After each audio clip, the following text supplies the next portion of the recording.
such sore boobs in pregnancy, right? Ooh, so tender, so tender. Hi, I'm Kathy Fray, and I'm a semi-retired midwife and best-selling maternity author.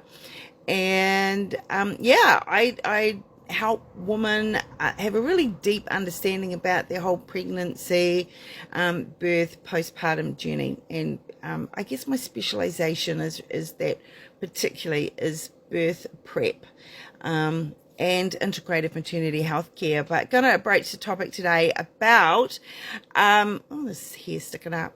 When is sticking up? Anyway, going to talk to you about those growing breasts that are so painful in pregnancy, and kind of really understanding why and a remedy that can help.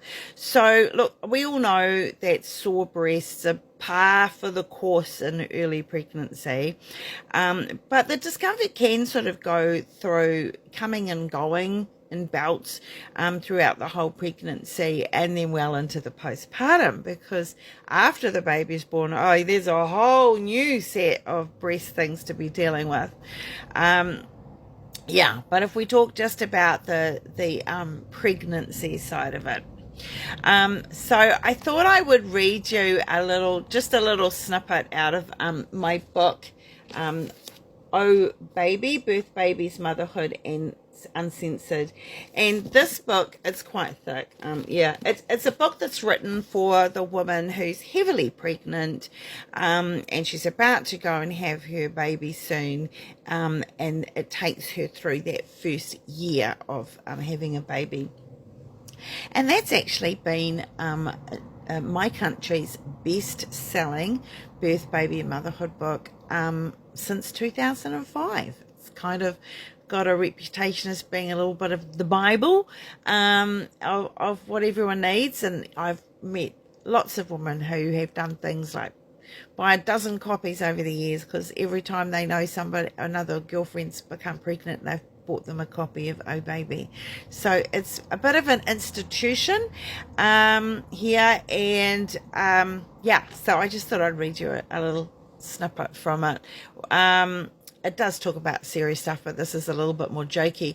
So anyway, there are your voluptuous, though veiny, blouse puppets with their enlarged and sexy aubergine brown darkened areola nipples and enlarged nodule bumps, all a sign that your breast tissue milk sacs are getting ready to produce milk for lactation. These new boobies are something to treasure. You already know they won't look like that forever, but enjoy them while they're such a flattering feature. And the nipples are even starting to grow bifidus lactobacilli, which is a friendly bacteria to later colonize inside your baby's intestines. How delightful is that? Your nipples are growing friendly bacteria. Awesome. Okay, so what's going on? Well, when we have puberty, that is called mammogenesis 1. So when you become pregnant for the first time, your breasts go into mammogenesis 2. So when you have finished puberty, you may think, oh, that's it, my boobs are growing. No, your boobs are only half growing. When you get pregnant for the first time, that's when your breasts complete their maturing. Yeah. And you can kind of almost, when you see pictures of naked women, you can almost tell, as a midwife, you can almost tell really who's had a baby and who hasn't had a baby just by the look of their breasts, because particularly their nipples, because your nipples change a lot when you're pregnant. So your breasts are in this mammogenesis 2, which is basically the lactogenesis phase. So this is maturing your breasts into becoming milk producing organs. There's two of them.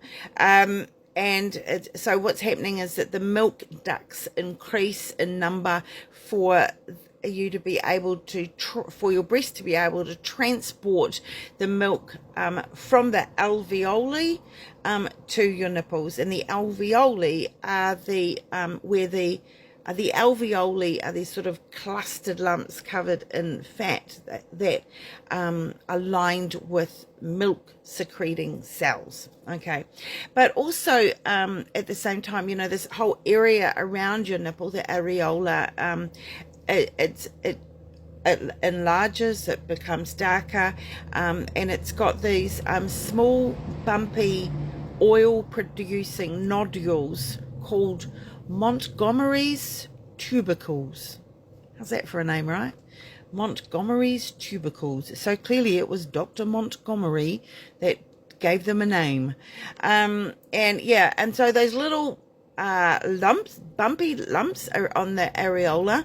They are there to basically lubricate and protect lubricate the areola and protect the whole nipple skin to maintain its elasticity.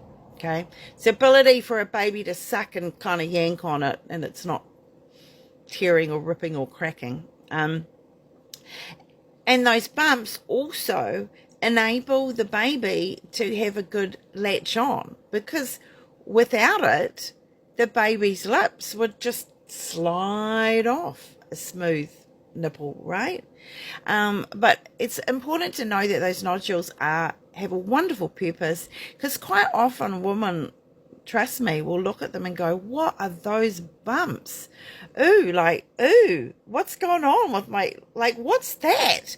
Is that normal? Yeah, it is. Okay, so talking about what can you take? Well, obviously, if it's really bad if the discomfort is really bad to the point that you can't sleep, then what you could do is take some paracetamol. You can't take ibuprofen when you're pregnant, but you can take paracetamol. So take paracetamol. You can take that up to 4 times a day. That's 6 hourly. So, if that's interrupting your sleep, but generally you wouldn't want to be taking it, all day. You just have to put up with it, really uncomfortable. But there are 2 homeopathic remedies that are worth investing in, okay? No, homeopathy are vibrational tinctures.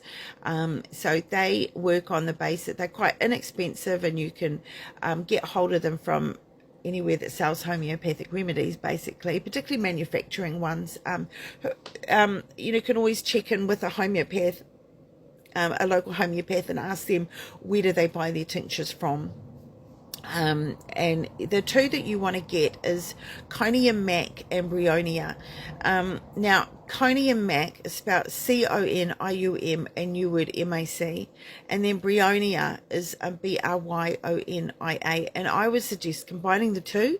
So just put a few drops together of Conium Mac and a few drops together of Bryonia, and taking the combo, or just putting both. A couple of drops of Conium Mac, couple of drops of Bryonia, put it together, because they both are quite good remedies for that. And it depends on specifically the symptoms as to which is, more useful, but just take them both. There's absolutely no harm in taking them both, because with homeopathy, if you take a remedy that's the wrong remedy, there's no consequences, not for a one-off use, occasional use. So, so it's better to take the 2, because you've got a better chance of making an improvement. And you should, with homeopathy, you should feel an improvement typically, within a short time, 15 minutes, half an hour tops.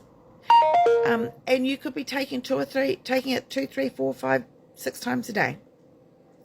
And it goes underneath your tongue. You're not trying to swallow it into your digestion system. You want it to be absorbed by the mucosal tissue of your mouth and just into your bloodstream.